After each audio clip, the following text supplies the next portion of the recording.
Hi, everybody. It is Thursday. So here we are, Trekker's Delight, and we are back to talk about Picard. This week it is 17 seconds. And I got to tell you guys, like, for real, Picard is really doing terrible things to my blood pressure. It just is. I'm like, ooh, I just can't. I just can't. Well, overall, this was just a major shocking day in the world of Star Trek. It was. And we are going to have news and we are going to have all of our thoughts. And I have finally found our intro sequence. So I can roll that beautiful bean footage, guys. We'll see you in a bit.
And there we go. Beautiful bean footage acquired.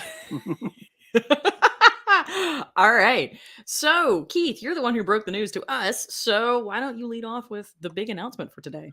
Okay, so it broke at 6 p.m. Eastern Time or 2 p.m. Pacific that Discovery will be ending on a 5-year mission.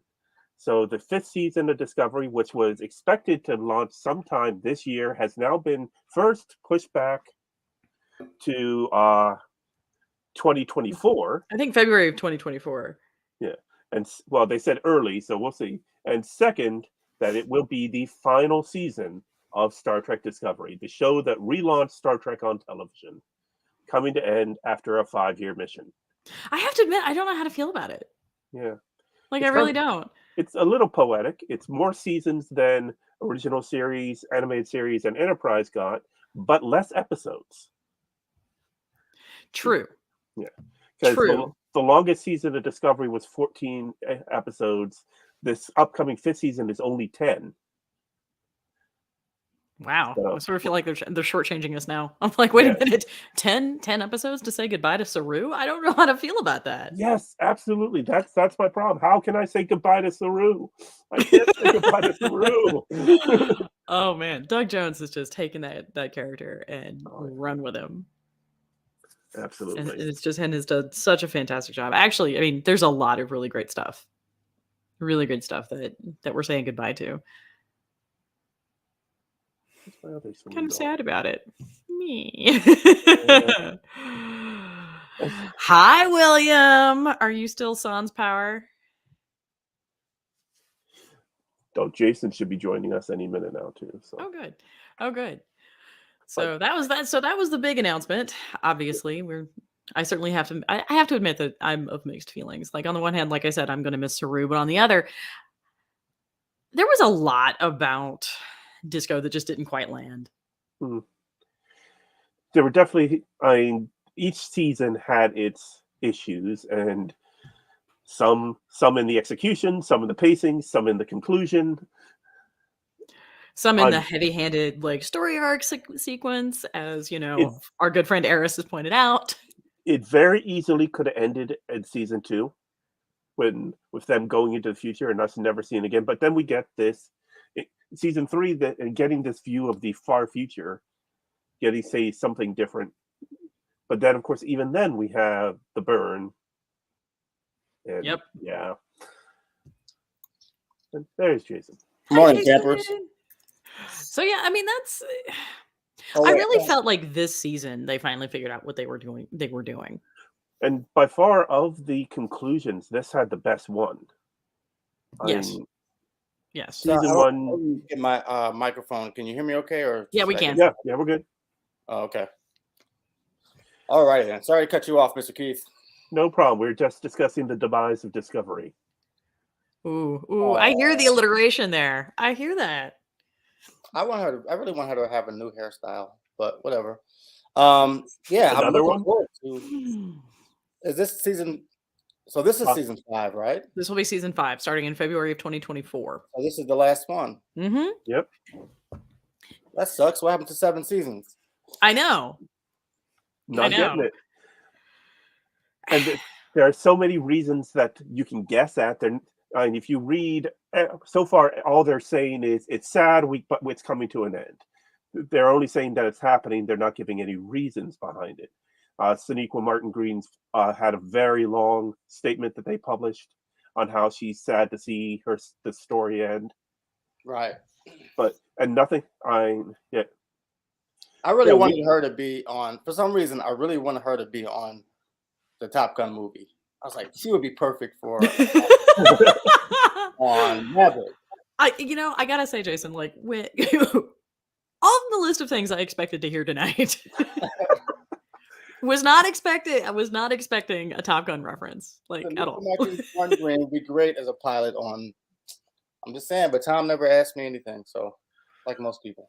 Well, considering that's his bad. That's his bad. Considering the legacy sequel that she did end up in was the unfortunate Space Jam sequel.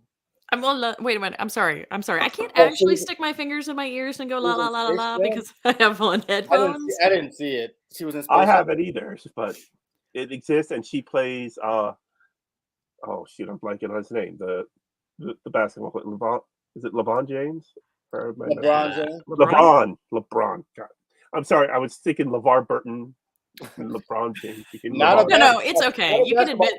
You can totally admit to the fact that it was sports ball and you had no idea what you were talking about. No, I should know it, but yeah, I just blanked on it at that moment because I'm in Star Trek mode right now. You got sports in your back wall there, right? So you're a sports guy. Yeah, but I only have a basketball up there just because I needed one more. That's okay. I don't pay attention to sports whatsoever. I go. This is the thing you may not be able to understand, Marie, being a woman and all. Oh, sometimes you'll go to a stall and some random guy will just talk to you that's standing next to you, and he'll be like, Hold up. I thought that was against the guy code. I thought that was just not a thing you were allowed to do. It is, but sometimes people do it, and it's just like. How about those Lakers last night? And I'm like, sure, man.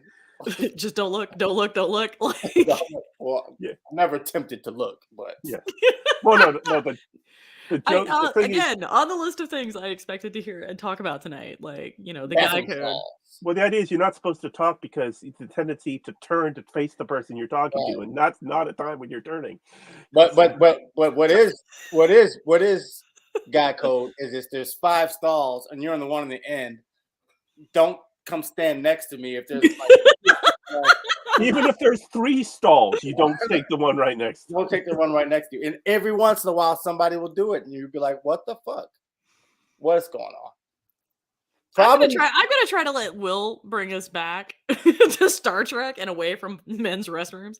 Problems that women don't have to deal with, Marie.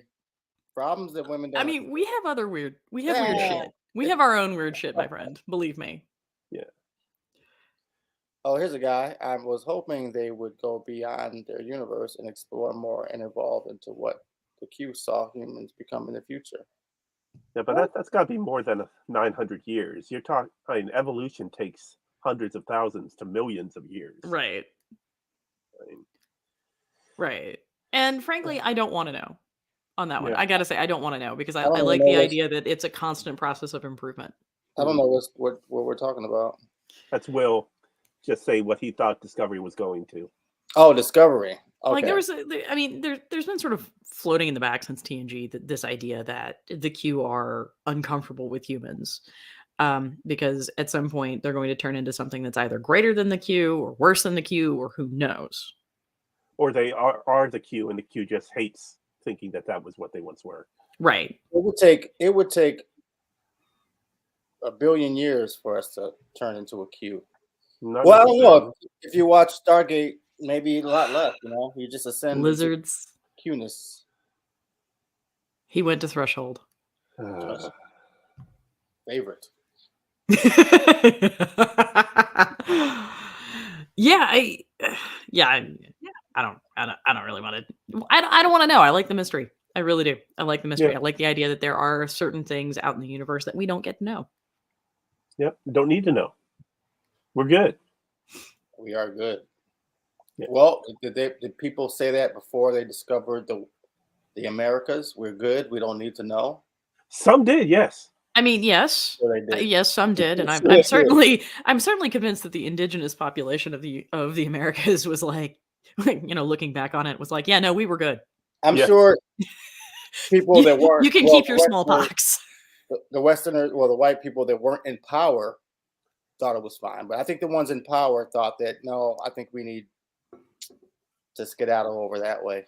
Yeah, no, we need resources. That was literally what that was. Yeah. There is money to be made over yonder. Let's go find it. Yeah, no. And that got depressing real fast. So, 17 seconds. Yes. Oh yeah, let's go from one depressing thing to an even more depressing thing. I don't know if it's depressing. I really don't. So, who wants to do the summary today? It's my turn because last time. Jason did it last week and Marie got it the first week. Okay, 17 seconds. Fall on that sword. Yes. We return to the nebula, which has, and it's the Royton system, but we didn't get a name for the nebula. Dude, we don't need a name. We don't need a Okay. name. That's one of the unknowables. Well, apparently this nebula is also biological, so it might be some sort of creature in addition to being. Thank you, William. As well as being this extra spatial thing. So they're trying to continue to dodge the Shrike, and the Shrike keeps finding them. We get a flashback to 10 forward, right after the birth of Thaddeus Riker, where Picard is toasting William and his son, and going on and on with a very labored toast that leads to a joke. Anyway, it leads to a joke. And then Troy interrupts. Oh, and by the way, another new uniform for the years in between the last Star Trek movie and Picard. They just can't figure it out. They just can't. Yes. So Riker gets to tell this slightly endearing story about how there was a worry that something was happening with Thad when he was being born, and that it was 17 seconds from him getting to the bridge to the longest turbo lift ride of his life, getting down to the sickbay. And then nothing about what actually happened, just saying that how shocked that, and as Picard put it, that was the moment you officially became a father. And of course, the knowing that he's talking about the fact that he may have lost Thad in those first moments, when knowing, as we do, that they would lose Thad some 5 years later. So this show was about family, right? Is that what they're No, I think it's more about loss. Yes, but also I think Jason's right, though, because effectively what Picard has been doing is trying to build a family. Yeah. Like, the first season was about making amends and, reaching out and touching base with Data and those regrets. Then the second regret we moved to is the fact that he never had like a long-term stable relationship, which is backed up by some of the things that Beverly Crusher says in this episode. Mother stuff. And the mother stuff, which happened. That was the thing. Yep. And now in this season, Picard's shopping for Spawn. Pretty much. Yep. Well, having started the season saying he is a man who does not need a legacy, he's suddenly finding himself to have quite a legacy. Right? Different ship. Well, yeah, it's a different Titan. Plus, it slowed down at one point. So, yeah. Okay. So then Riker gets called away and told to bring the whiskey, but he leaves the whiskey because he, for some reason, didn't listen to his wife, Carol, holding their newborn baby. who is projectile vomiting all over the engineering of the Titan.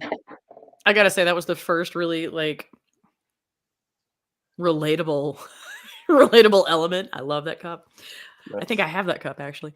That was the first really relatable thing in this entire episode, right? Like because I have been where she was. Mhm. I haven't washed my hair in 15 days. I'm like, oh yeah, no. I remember Yeah. those days.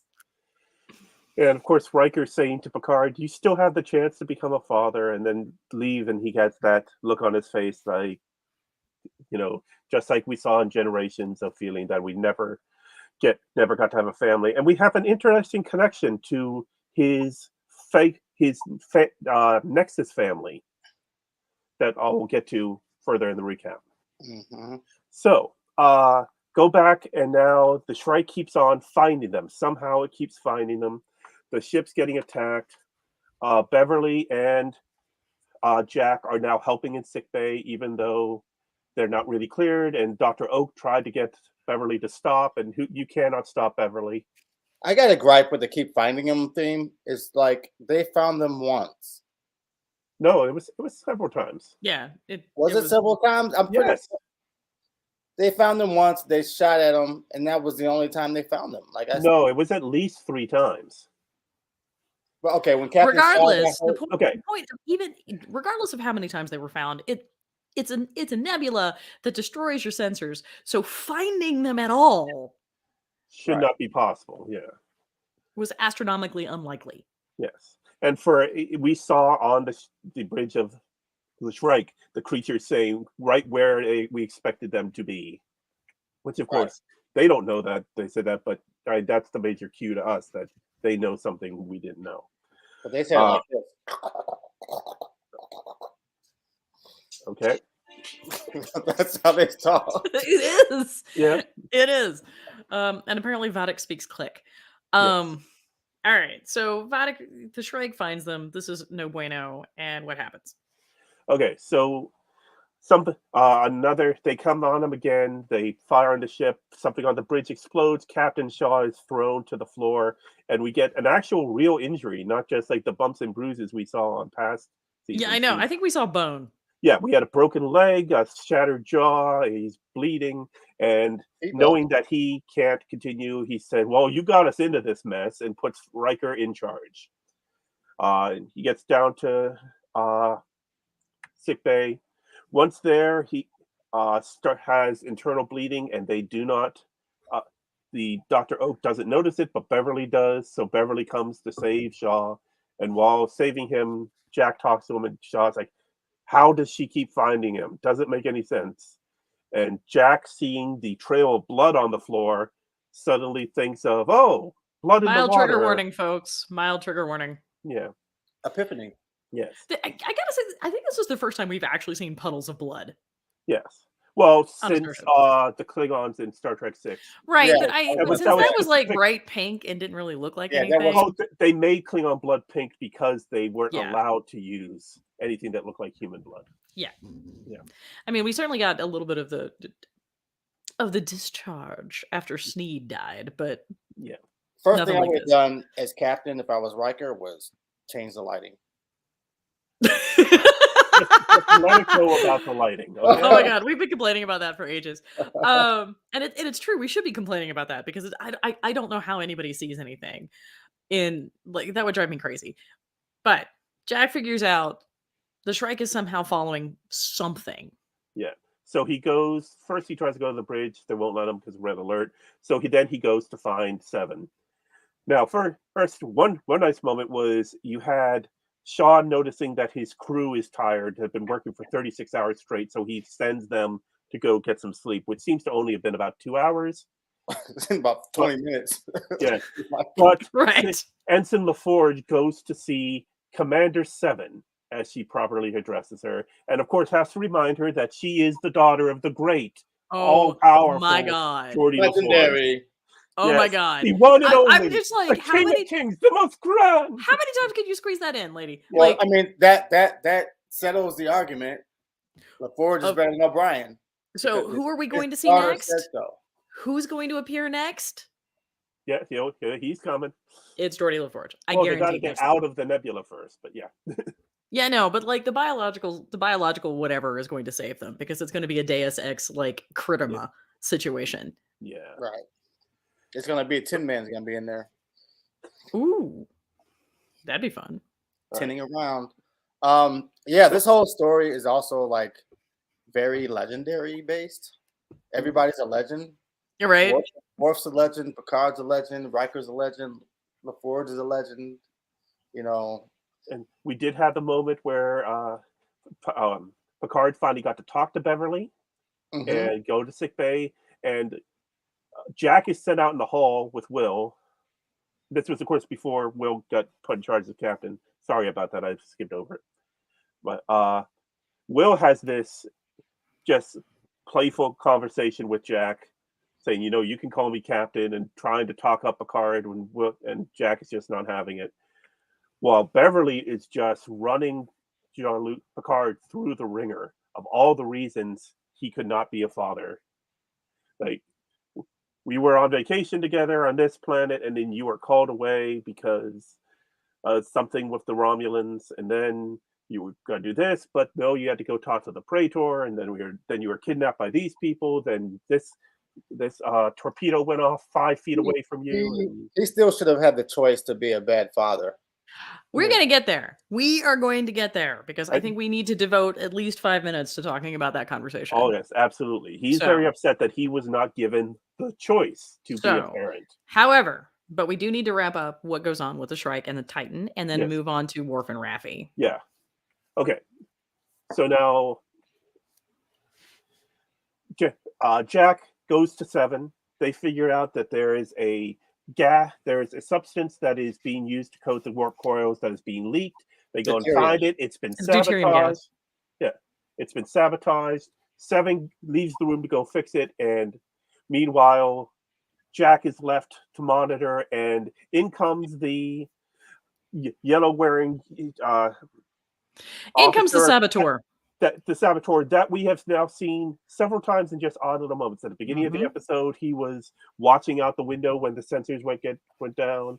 He was the person that Riker adjusted when they first got onto the ship in the first episode. Oh, And I he didn't was remember that. yes, and he was the one in the transporter room ready to beam Jack off when Seven came in and caught him. Okay, I gotta go back So and watch this that. guy has been suspect from the second Riker and Picard got on the ship. And yes, he did appear in a certain TV show called 12 Monkeys, from what I've heard, and also Supernatural and a couple other shows. However, Yes, Saboteur comes in. Saboteur comes in. He and Jack fight. Jack punches him and rearranges his face, with this then just arranges right back to itself. Right, Because which is literal in this case. yes, and Jack is knocked to the floor. The room is flooding with gas, so he can't breathe. And so yes, it's a changeling.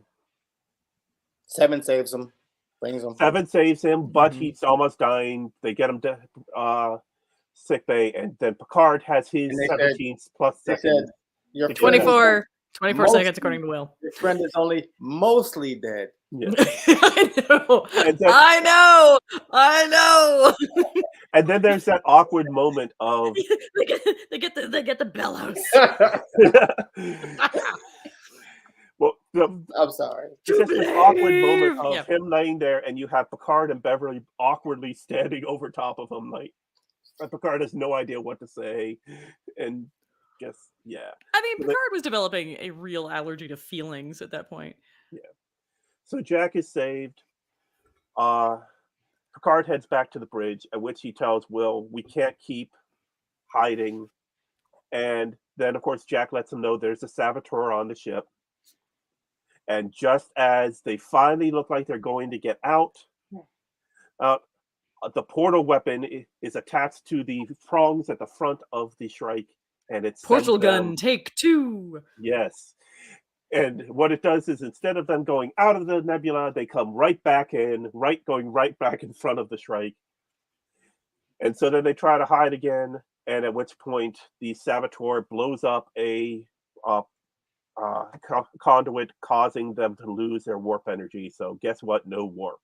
I would have liked them to say full reverse, like when they say we're going in, full reverse. or evasive maneuver, maybe. I mean, Something. anything Some type other of than anything other than that twisty-turny. Charlie Foxtrot that we got, because that was a Charlie Foxtrot, guys. Like that was Yes. terrible. So Right. now the ship can't escape. They're trying to hide. So Picard is pushing. Let's attack. Let's attack. Let's attack. So finally, they have no choice. The ship's right in front of them. They go to attack, fire everything, and the portal weapon is activated again. And the torpedoes go through the portal and hit the back of the Titan. The ship is crippled. It is now spiraling down like the Archimedes in the second season finale of Lower Decks, except now into this nebula. And Picard and Riker, who was pushed into this decision by Picard, using Thad as a cudgel to push him to make this decision. Yeah, that was a particularly dirty move. Riker, beyond pissed, says, "You can remove yourself from my bridge. You killed us all." Yeah, Picard But was it's like only not in his episode place. 3, Yeah. so For like a half hour. Picard was just like not. It's like, get in your lane, man. Like, I heard you. Shut up. Yep. yeah, we're going to talk about that in a second. But let's finish up with Okay, Worf and now Raffi. back to Metalis Prime, where Raffi wakes up, finding out that Starfleet is still blaming that Romulan Tuluk for the destruction of the recruitment base. Worf is practicing his Klingon yoga to Berlioz's opera on the La Serena with his sword because he's Worf. And Right. and now we finally get Raffi to finally get the proper introduction to Worf, and that is the full proper introduction. I am Worf, son of Moog, House Martok, son of Sergei, House Rozhenko, Bane of the Duras family, the Slayer of Gowron. Would you like some chamomile tea? He Sugar? got more- I mean, right? Yeah, I mean, yeah. and it is like sugar. Yes. Like what? He got more names than Khaleesi.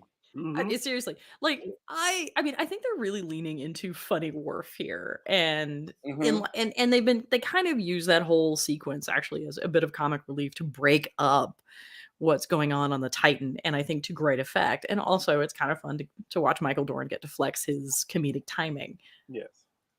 which sometimes works and sometimes doesn't. Fair enough. But anyway, so we've got funny Worf, chamomile tea.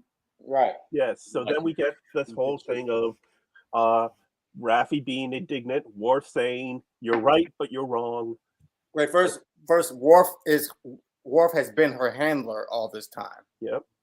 Which is important. And she knows the legend that is Worf, and of course, make sure she mentions Picard talked about you all the time. We're getting here. Yeah. Yes, we're getting there, William. Yes, he is embracing the calm. He's not, although he's dressed in what looks like some sort of armor. No, this is casual. It's casual murder leathers. Yes. It's not formal murder leather. Of course. That's fine.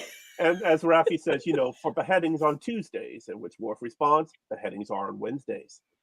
I loved it. I loved it so much. Yes.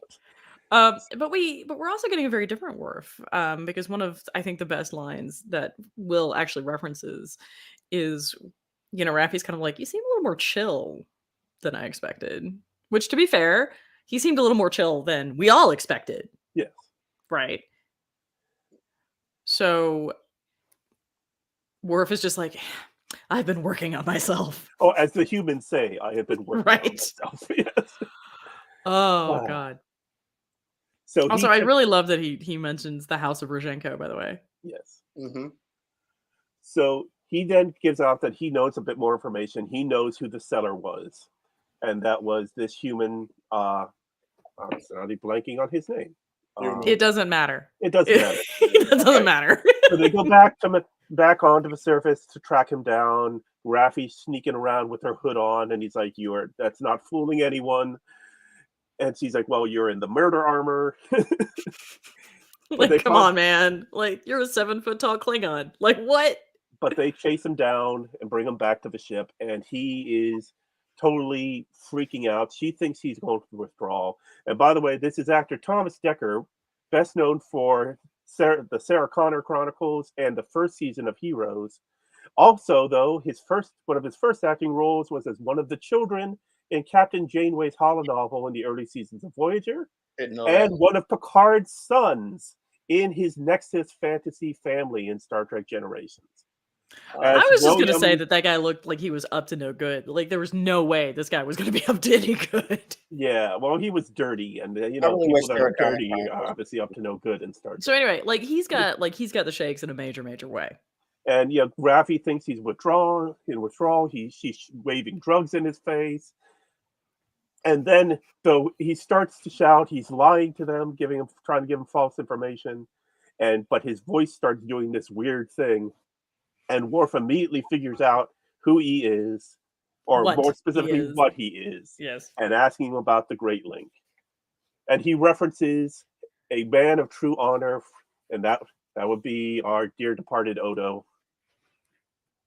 Odo's not departed. Just to be clear, Odo's not departed. Yes, it's Rene Auberjonois is. Yes. Which I had a moment actually when he mentioned that. I was very sad. Yeah. You all right, doggy? Same here. You So- do get to Hi, Pepper. So then he clues in that them stealing the porter gun was a fake out, even though they used it. But once again, they used it as a distraction, and that there was something else at Daystrom Station that was stolen, but nobody knows about. Perhaps I also think it's important that we need to mention that the terrorist cell, though. Oh yes, that Odo tipped off Worf that there was a breakaway rogue faction of changelings that left the Great Link after the end of the Dominion War. It's not so much that they want the war to go on; they just want the Federation to die. Right. So, All of the Federation. of course. They'll start with Star. Well, the solids. I mean, they start with the Federation. Their longer goal is to all the solids. So, well, I mean, solids is a lot. Solids is a Federation. The solids. I mean, yeah, but this is clearly going to be make the Dominion great again. yeah. I always wonder what the changelings would do if they didn't have any war with solids. Would they just sit on the planet all day and do nothing? Well, from what Odo says, doing nothing is pretty cool. So, Well, yeah. Once you get past 40, you realize that. Oh my god, I get so excited when I don't have to go anywhere. It's amazing. Right. So then, I'm like, I don't have to leave my house. Yay! So now they're on their way to go to Daystrom Station to find out what else was stolen. Perhaps something that was disassembled, say 30 years prior, by its brother. Oh yeah. By his brother, by Worf's brother. Lore. Lore is going to be the ultimate weapon. Because let's be real, is it really going to be a Star Trek, or at least a Star Trek Picard season if we don't have Brent Spiner playing? Yes. Something Soong related. Well, they already give it away that Lore is in this, and the last we heard of Lore in Descent Part 2 at the beginning of Season 7 was that he was disassembled and sent to Daystrom Institute. So, and we know he's not at the Daystrom Institute on Earth. That's B4, so it must be Daystrom Station. Disassembled, dead. Johnny number 5. Uh-huh. Yeah. Is there a Soong alive? No. There is always a Soong. Yes, there is. There is always a Soong. Alton Indigo Soong, AI Soong, yes. Yes. Is still alive on Castelia Station. They need a Soong woman. They did. Juliana Tainer, but she's dead. Who? She's an android now herself. Who? Yes. What's that? Yeah, but also Inheritance, Season 7 of Next Generation. Our clone from, Issa Briones from last season. Oh yes, true. She was made of Soong DNA. Well, I mean, like a real person. I mean, yes. Would it be nice if we could have like more women? Yes, 100%. Females can be evil too. Just as long as she's not played by Brent Spiner. Right. I will agree with that. We have all seen what that looks like. Yes. We have all seen what that looks like. Yes, we have. We've seen Fistful of Datas. Maria has this Nagila aura around her. I do. I used to merge into the background. Well, my lighting is not ideal. Let's be real. So that is 17 seconds. And I think we've got, recap it all. Right. But I think we've got some major chunks that we need to talk about, and I think the first thing we really need to talk about is the Jack Crusher situation, and how that went down, and what we saw there. between Jean-Luc and Beverly, and then also Will and Jack. Yeah. Because there was a lot going on. And then, Will and Jean-Luc. So this whole concept of what is a legacy? What is a parent? Who has the right to make these decisions? What are the driving forces behind these decisions? I got to say that conversation hit home in a really visceral way for me. Yeah. Just this, because on the one hand, Jean-Luc, when Jean-Luc looks at her and he says, "You don't get to make that decision for me. Like, you unilaterally denied me the opportunity to be a father, to be better than I thought I could be. And now I know, after last season, I know that I'm not going to turn into my father." Also, it turns out your father, was Gaius Baltar and was not actually a complete and utter ass. Yeah. And she says that he never wanted a family, but in the Nexus, we realize that deep down he kind of does. Right, but would she have known that? And I think that's a good question. But that wasn't that's the point. That's Mhm. not her right to know that. Her right is to give the information and let him deal with his life the way that he feels like it. But I also understand where she's coming from. I think when she makes the comment, Picard calls her out for this, rightfully so, when she talks about how you were afraid you would become your father, and he's like, "No, fuck you, you don't get to do that." He's completely correct here. Yes. But then she points out, it's dangerous to be your kid. Yeah. And it is, honestly. That It might is. be what's Look going what on. I mean, we had a whole episode about that in TNG. Yeah, Bloodlines with Jason Mhm. Vigo, the kid who wasn't even his kid. Right. Like the risk that he took just at the possibility of being his kid. Right. I mean, it's huge. And pointing out that, like, Picard, even in retirement, is not exactly enemy free. Yeah. Right. I mean, first episode of season 1, right? Like, I mean, he's twiddling his thumbs in his vineyard and somebody shows up and then explodes. Like, I mean, I can see the argument that she's making. And while I think that's an important argument to make, I think there's a throwaway line almost that they never really grapple with. That's the real problem. Mhm. And that's the moment, and that's when she tells him, "I lost my husband. I lost my parents. I lost my husband, and I lost my son to these stars." Beverly has lost everything. If you think about it. Everything to this. Not Wesley. Yeah, no, she lost Wesley pretty hard. But not to oh, okay. Yeah, Yes. She did. She lost him to space, right? Like, and she almost lost him to Starfleet anyway. So I think for her, she doesn't want to give anybody like Picard the chance to influence Jack and take him into these stars where she can't reach him anymore. And I kind of get it, I have to say, because Jack is something for her and is something that she gets to hold on to. Now, do I think it was entirely fair of her? Entirely fair of her at all to deny Jean-Luc the opportunity to know about his son and to interact with his son? No, I don't. I think Jean-Luc had the right to know. Yeah. When you For look sure. when you look at Kirk and Carol Marcus, he was given the choice.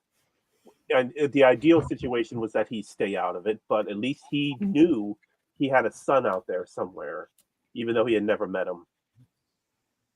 Picard did not have that choice. Picard did not have that knowledge.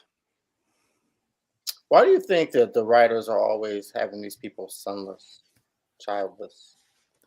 That's a frequent problem. I mean, except for obviously Cisco. Well, yeah, but a lot of the characters across Star Trek have had parental issues. Yeah, for sure. It's like in the Marvel universe, everybody has parent issues. Either they're dead or they're fucked up, right? Like, yeah. Well, I mean, and think of your standard Disney narrative, right? Like, I mean, your parents are gone or the child has been taken. Like, I mean, all of this drama starts from a symbolic rupture of the family. Yeah. Because the idea is that families are safe. Right. They're not. Yeah, but the reality is you can have a family and still get into a bunch of shit. Yeah. Exactly. That's my I wonder point. why they don't do Well, that. it's the more common often. tropes throughout our culture now. Books, movies, even to a small degree, even real life, that there is this idea of the adversity of having a fractured family or background or something pushes you to greatness. I mean, just looking at here in the United It pushes you to greatness or turns you into a psychopath. yes. There's no middle ground here. Well, just looking as a American history buff, like me looking at the last few American presidents we had, you had so many presidents in a row with extreme father issues. Bush, Clinton, Bush, Obama, Trump, all of them having very major issues from having dealt with either having a My lost dad should parent have or an been overbearing parent. my dad should have been a little worse, and maybe I would have been a bit better. No, well, worse. Oh. You know what? I say that as a joke, but Tyler Perry's dad, who was awful shit to him his whole life growing as a child. When Tyler Perry made it, his dad said, "Maybe if I would have beat you more, you would have been president." Was his response to his success. Damn, this got dark. That's fucked up. I mean, that's the conversation, right? Mm. And I've heard many similar bad things said by fathers of successful people, especially successful black men. So I think there's a lot going on in this concept of fatherhood, right? Mhm. The other part that I find really interesting is that Jack is making no efforts. Right. We know that, and I have no reason to believe that Beverly is lying, right? We know that Beverly told him who his father was and how to contact him. Now, Right. admittedly, that would have been the world's most awkward conversation. Hey, my name's Jack Crusher. So you knew my mother intimately, and ta-da! Yeah, that would have been really odd. Yeah. And terrible. Right, but he's already come to terms on how he feels about the situation, so he's not moving forward on it at all. Mm-mm. He's just like he's where he is, and that's where he's staying. And by the way, I am not buying Ed Speleers as 20 years old at all. No. He's a good actor, and the rumors Yeah, are he's not he's 20. in the running to be the next James Bond, but He's no, not 20. no, he's not 20. He's 35. Right. Come on. And but I think it's an interesting question that Will has posed and that I'm trying to follow up on, which is why do we think Jack's not doing that? And I mean, some of it I think is this apparently Picard / Crusher now allergy to feelings. Mhm. Because he's already come to terms with it. For years, he's already come to terms with he's not going to go after him as a father. So when he comes to that point, he's just like, I mean, we know he's very angry with Picard. Very angry. Why would he be angry with him though? And that's the question, right? Yeah. Like, why is he blaming Picard, who had no idea he existed? In fact, Beverly literally skipped town. Yeah. And did not speak to Picard or anyone else for 20 years. And it's definitely, I mean, she says that she told Jack who his father was, but she didn't we don't get the idea that she told him that he doesn't know you exist. We don't know that. Right. Yeah. Well, I mean, I think that's a question. Mhm. I really do, because I don't see Crusher not being honest with Jack about that. Because if nothing else, she has been incredibly honest, perhaps more so than she should have, Mhm. even in this conversation with Picard. So I didn't get the sense that she didn't tell him that Picard had no idea he existed. Oh, by the way, happy birthday to Gates McFadden, who is 74 Valid. today. She is how old? 74. No. Yes. No, 1929. shenanigans. Yeah, she's my mom's age. But yes. She's exactly 6 months, well, not exactly, but she's 6 months older than my dad, yes. Happy birthday, Gates McFadden. Is your It's dad also single? Ethan Peck's birthday today, so happy birthday! Bob. Oh, it's a big day in Star Trek history. He's Sometimes I feel 102. like there's a birthday every day. He's Get either that 12 or 102. I'm not sure which one. That could be. He's mad that he can't get mad. I mean, how could he be mad at Jean-Luc when Jean-Luc had no idea he existed? Right. Is I mean, Will there's a walking home right now? legitimate amount of No, unfairness here. Will does not have power. There was a storm, and he's been knocked out. Mm. So right. I mean, there seems to be some sort of resentment vis-a-vis Jean-Luc, because during that entire conversation in the brig, Jack knows he's talking to his father. Mhm. Jack has every knowledge of this. And like Jean-Luc is just like, maybe not, but I don't want to think about it that way because Yeah, I don't know. So I have a relationship with my father, so it's different. But I do know people who don't really care for their father Mhm. and are in the same room with them, and it's just a disconnection. It's just like you're just a person, right? So that happens. Your father could be right there, but if you haven't had a connection with your father your whole life and you're in the room with them, it doesn't matter. There's nothing there. You don't have a reaction. You don't have a response. You don't have anything. And I've seen that firsthand to somebody who wasn't with their father their entire life, and then suddenly with their father, every once in a while, and every once in a while, it's just like you're just a person. You but I don't think, belong. there would be a certain amount of curiosity. No.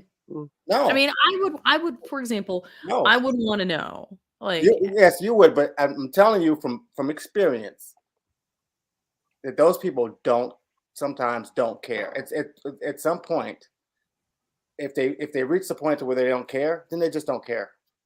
They don't. I don't get the feeling that Jack doesn't care though. Oh, Jack definitely cares. Yeah, like there's something going on here. The way he said, "I don't have a father," That was that mad. was very poignant, very mad, and the fact Sure, that I'll give you that, he was saying it to Jean-Luc the way he was, basically saying, "You don't exist to me." Yeah. Fuck you and the horse you rode in on. Yeah. Which is again an interesting move. There's no horses. I don't know. Have you seen Firefly? There are horses in space. Um, Anson Munn has a horse. But so moving on from this, let's talk a little bit about what's going on with Worf and Raffi. Okay. Because I got to tell you, I really love the fact that they're together. They are meshing very well. Beautifully, their neuroses right? are matching up perfectly. I mean, because one of the central, like as we're talking about family, one of the central driving factors that we're going to see in Raffi, I think, throughout this season is this question of work-life. She calls it work-life balance. Mhm. Most of us would call that valid coping, like developing healthier coping skills. But sure, you do you, Raffi. But she is trying to figure, like, she has sacrificed the potential for yet another potential relationship with her son in order to pursue this. And arguably, she's getting thrown in with Star Trek's worst father. Right. Right? And there have been some difficult fathers, but hell, even Will Riker's dad wasn't the best, but he was still there. Worf would lose track of Alexander. He did, literally did, several times. Yeah, like, where's my kid? And believe me, I understand. I understand how your kids can get away from you. Yes. Okay, I have twin boys. One goes in one direction, the other goes in the other direction, and it's just kind of a disaster.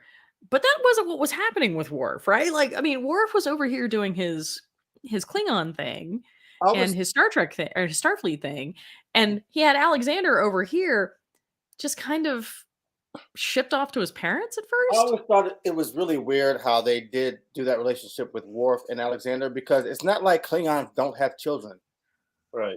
Like they made it like he was a Klingon, so he didn't know how to deal with this child.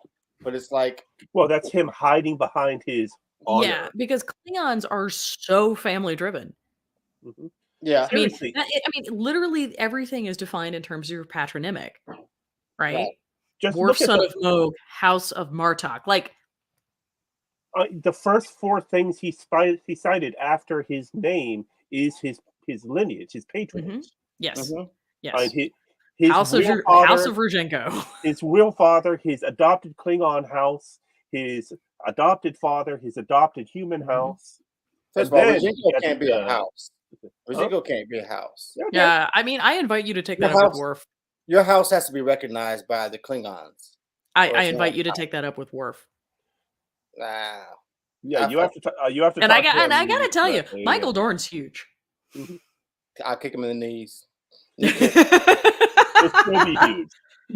I mean, he's a big man. But don't houses have to be approved by the Klingon No, council or whatever? Like you can't just have a house and the Klingons are like, okay, that's your house. They have to approve that. They have to be like, okay, yeah, that's a house of Marta. I think you're putting a bit more into this than you really need to.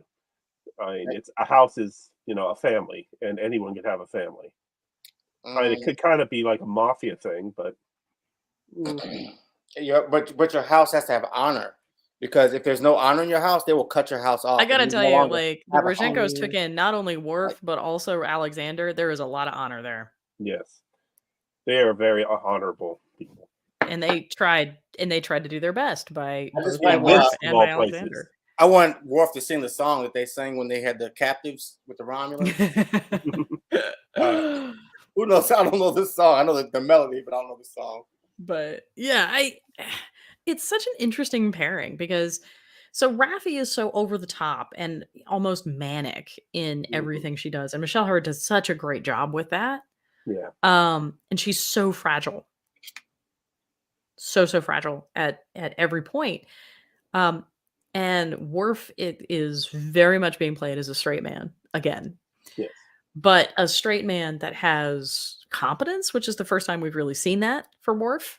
hmm By the way, like, did you notice he picked up that changeling and like head slammed him? Yeah. Yeah. Like, I'm we saying- never saw that in TNG ever, or even Deep Space Nine. Well, yeah, the Yeah, we action constantly see sequences were not the action sequences were not as great back then. So you Right, didn't but we see it constantly saw Worf getting one upped by even the Ferengi for Yes. yeah. Somebody was always cutting Worf off at the knees, and I'm starting to understand a little bit more about what Doran said about enjoying where this particular iteration of Worf is going.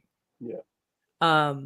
I gotta tell you, I kind of want to know more about like Black Ops subcontractor Worf. Yeah.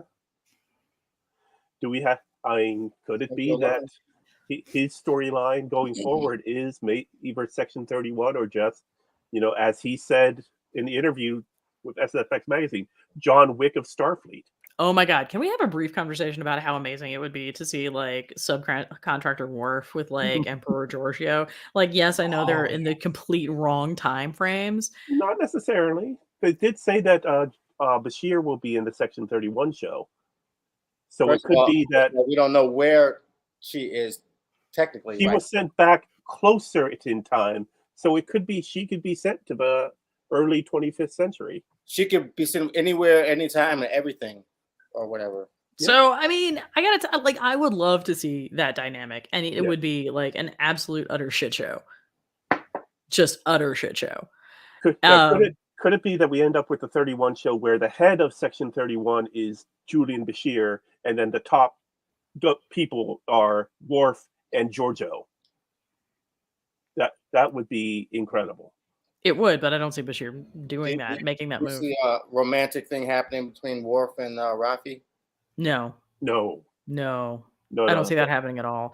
Because That's what I not the think, connection what I they think have. is Worf is looking at Raffi and seeing someone that he can train, Mhm. that he can serve as a mentor to, Right.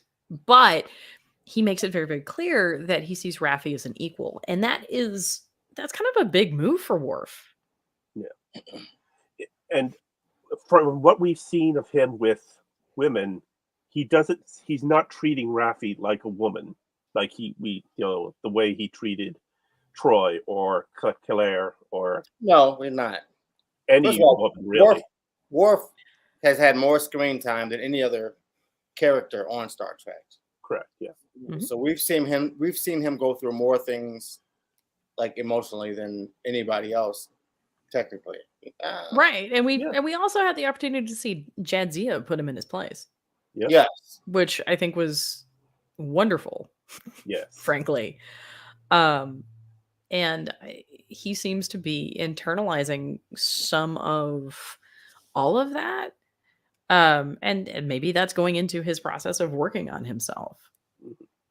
But Yes. I really love that moment where he's telling Raffi, he's like, "You've made these sacrifices, you've struggled, but you keep going, and that's something that's important." Mhm. And I there's definitely that connection there in like purpose That's that for sex. That was for sex. But Jadzia growing up, Oh, go through. oh, yeah. yeah. Okay. But But you know, you're right. I mean, there's very much a connection. there's more respect there as well, which with Worf has always been an issue, Yes, respecting others. yes, and I think he's learned. Mhm. Learned over the course of being the ambassador to the Klingon homeworld. I think he's learned over the course of however the hell he became a subcontractor, Yeah, I think which I we're loved. gonna. By the way, I Yes, loved. yes, that was great. Oh man, that was such a Yeah, government joke. Like, yeah, that he's not Captain Worf. He's not. Yeah, he's right. not of Starfleet, but he agrees with Starfleet. So yes. We are working toward the same ends. Are you now, Worf? Are So you? moving on from Worf, I feel like, why did the changeling at the end not just change and run away? The one that strapped in the chair. Oh, because he hadn't regenerated in enough, like at all, and so he wasn't able to remain cohesive. Right, but I'm And saying, why didn't he just change? Why didn't he just like liquefy and I then mean, he run up, did, run and away? like, and one, Worf turned him into like changeling sparkles. which goes back to what we saw in the first when the Beverly killed the guys that came onto the ship at the beginning of the first episode. They The turned same into sort, the weird, sparkles.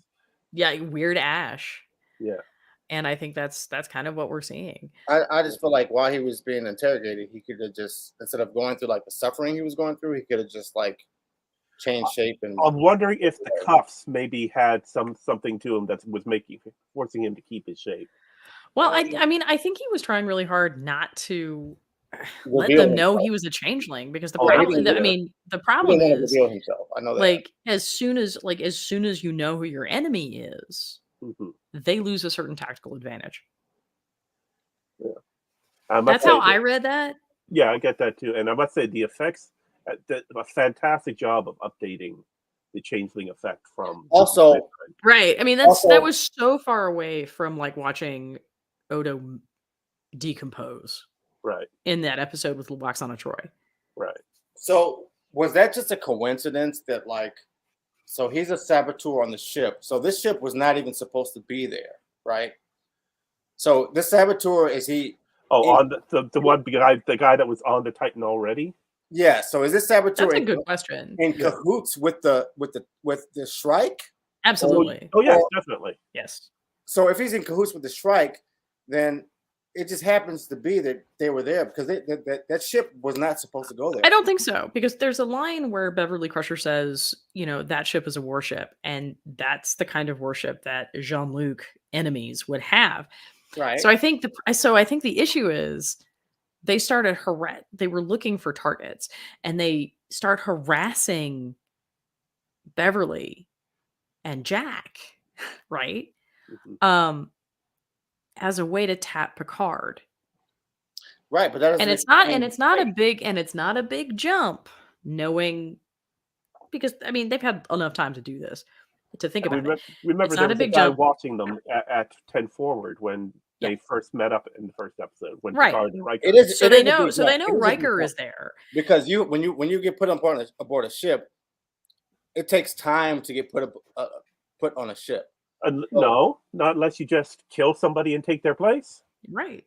as we've seen on an Enterprise vessel, on a Starfleet vessel. Yeah, we've seen them do that before. We've seen them do that many times.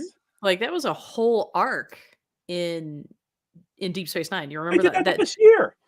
They did that with Bashir. They also had that huge panic on Terra because you didn't know who was a changeling and who wasn't. He was a doctor. This guy's not even like a prominent spot on the ship. I'm just saying it's but he doesn't have to be. I'm just saying it's kind of weird that he happens to be on the ship when. So they follow Picard because they know Beverly has reached out to Picard, right? Because that's a pretty logical move, especially when they're going after Picard's kid. So I mean, even if Picard doesn't necessarily know, they don't necessarily know if Picard knows he exists, right? Like I mean, that's immaterial. Yeah. So, but they do know that Beverly's going to reach out to Picard. That's right. Well, because that's how this has generally worked. Because you know she looks at psychological profiles. And then they follow Picard to 10 forward, and they're like, "Oh, he's hooked up with Riker." Well, what was the ship that Riker was super associated with? The Titan. And so they follow them to the Titan. Figure that shit, and then it's not. I mean, this is not like rocket science. It's not rocket science. It's just coincidental, and I'm not even sure it's coincidental. I think it's a pretty easy line of logic to follow, and we know that the changelings are inherently logical, and they're deeply detail obsessed. Yeah, they got very strong vibes that the Romulans and the Vulcans both excelled at pretty well. The deviousness and the logical way they played it all out. But it's very likely they could have gotten to the Titan just before, knowing that Riker was going to, most likely this was the pull that Riker could have since he doesn't have a ship of his own right now. And also, apparently Starfleet's a fucking Swiss cheese anyway, because we had Romulans infiltrating Starfleet. Yes. Oh, yeah. Like, I mean, really? Really? I gotta tell you, I wasn't super sure that the bald lady was going to be a Vulcan or a Romulan because I had real questions if she was going to turn into another Nero. Right. And you've heard the story of her that they came up with, right? No. Her grandmother is Deltan. Oh. Because when they cast her and they said that we want you to be a Vulcan, and they gave her, this is your name, you're going to be a Vulcan. And she goes, well, she, as an actress, goes with the bald head. So Terry asked her to look into Vulcans that were bald, and she ended up looking into Aliyah and the Deltans with the motion picture and decided that she was going to be 1/4 Deltan. Okay. So that was. So there are all kinds of pheromones that are an issue now. And I heard about that between watching it the first time, this episode today, the first time and the second time. And you could tell with the way she talked to Riker and Picard, there's a little bit more emotion to how she talks that matches what we know of the Deltans from what we saw in motion picture. I mean, this is kind of amazing, right? Like, in the sense that that's never something I would have thought. Nope. I would have looked for. All right. We are at the hour mark. So let's talk about this. Where do we think we're going to go next episode? I think that we need to find out what this biological entity is in the nebula. My money is on Deus Ex Critterma. Yeah. Some sort of creature at the center. Maybe it's a space whale. It could be... Hell, it might even be one of those like space jellyfish. Yeah. Oh, call back to Farpoint. Yeah. Listen to me, Farscape. What? I just think it's curious that like this nebula is there and nobody's charted it. No, well, it's on the edge of Federation space, and it's right. But you can't really chart a nebula when you don't have sensors. There's that. I mean, you can make a record of. You can go in there and make a record. They have yes, but what kind of? I mean, they know what's going on, and they knew that going into the nebula that it was going to mess with all of their systems. What they just don't know they just don't know how far you can go, and it's only because we got further into this nebula than anyone's gone before, that we find out that there's a gravity well. So the ship is crippled and falling into a black hole. The strike has actually stopped pursuing it? You think the strike is gonna come back and continue pursuing it, and whatever's in the nebula is gonna save them, or do you think the strike is just gonna move off and then we're gonna see it I later? think the Shrike has done what it needs to. I think. What do you think the I think. strike? I think Vatic is going to make a like stereotypical villain mistake, and I think I think she's going to be like, "Oh, they're in the gravity well. They're fucked. Our Right. work here is done."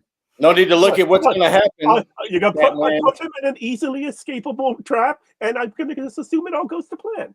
Right. I mean, Right. right. And she's going to go find her bucket because now I'm almost convinced that she's a changeling. By the way, next week's episode is called No Win Scenario. I know. I And saw that and I was just like, "Oh, Kurtzman." Yeah, they are so stuck on the Kobayashi Maru. Yeah. I don't believe in no Ah. win scenarios. I know. I know. I know. And the write-up is Picard, Riker, and crew must confront the sins of their past as the Titan drifts helplessly in a mysterious space anomaly. And by the way, this episode this week and next week are the 2 episodes this season directed by one Jonathan Frakes. I did notice that. So you could see that in the way the action scenes were directed, but let's just give it Jonathan Frakes for the incredible acting performance, knowing that he did this great performance and was directing the episode at the same time. Yes. Because a lot of his early directing credits, even up to First Contact, he would take a step back when it came to acting because he was doing so much with the directing.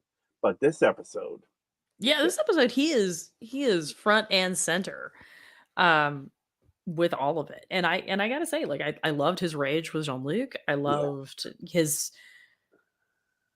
vaguely creepy attempt to bond with Jack. yes. That was weird. Yeah, he was really like with Jean-Luc, like in his ear like half the episode. He was very calm about it, and not telling him, "Hey, stay in your place too." But I also want to talk a little bit. Like I promised you we would get back to this, Jason, and we are before we go. And it is the whole conversation about like who pulled Picard's chain? Yeah. What was that? Like screaming at Will Riker that we've got to stand and fight. We've got to stand and fight, bro. Right. Yeah. Why?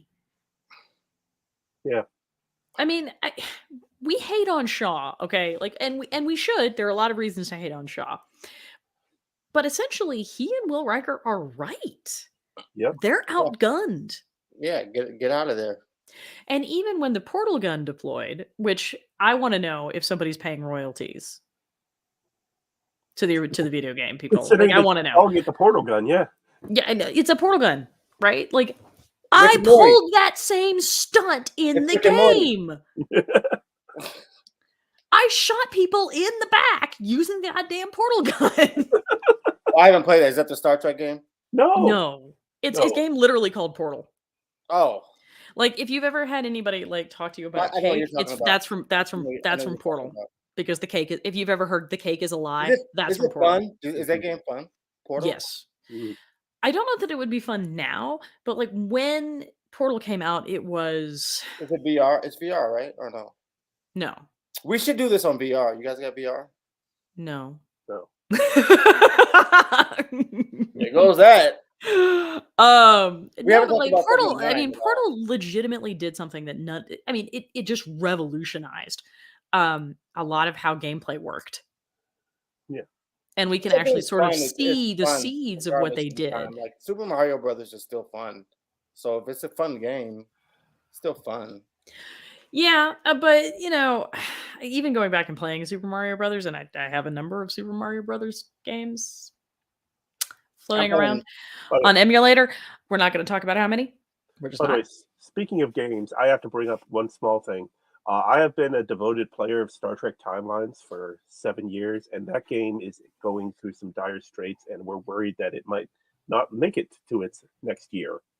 They let a bunch of staff go, and when today's event started, the whole system crashed. And they've been doing a poor job of updating people on things and keep dealing with issues. So Star Trek game. Should I play the game? But I guess not. Maybe we need to see if it's going to continue. Maybe you should get a job there, Keith, and get the shit going.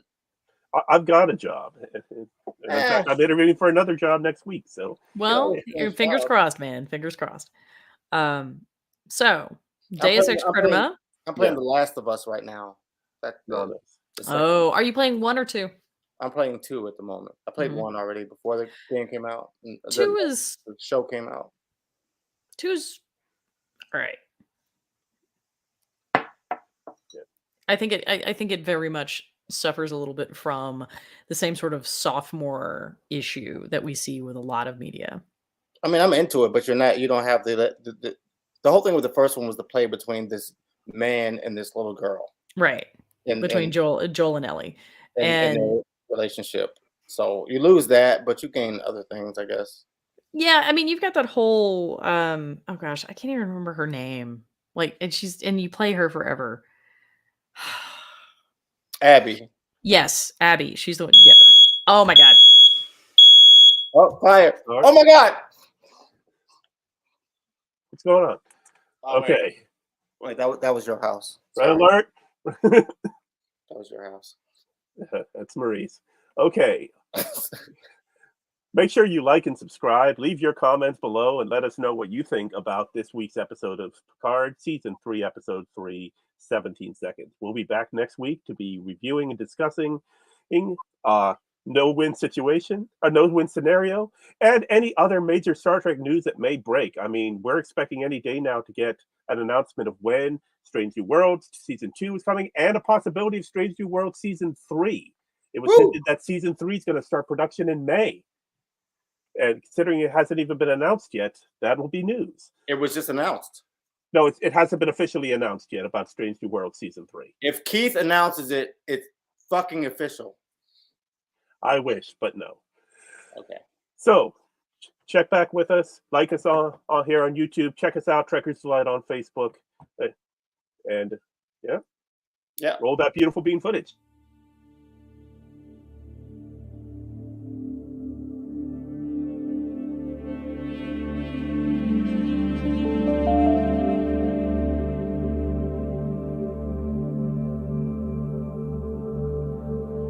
Absolutely. Yeah, I'm not going to ever say it on the internet. Yeah, never. yeah. I'm sorry. Wait. There was a shadow of a church. Okay. What? William has questionable ideas about what he puts. William has questionable ideas about what he puts on the internet. Oh, I remember that episode. Uh-huh. I remember that episode. Yeah.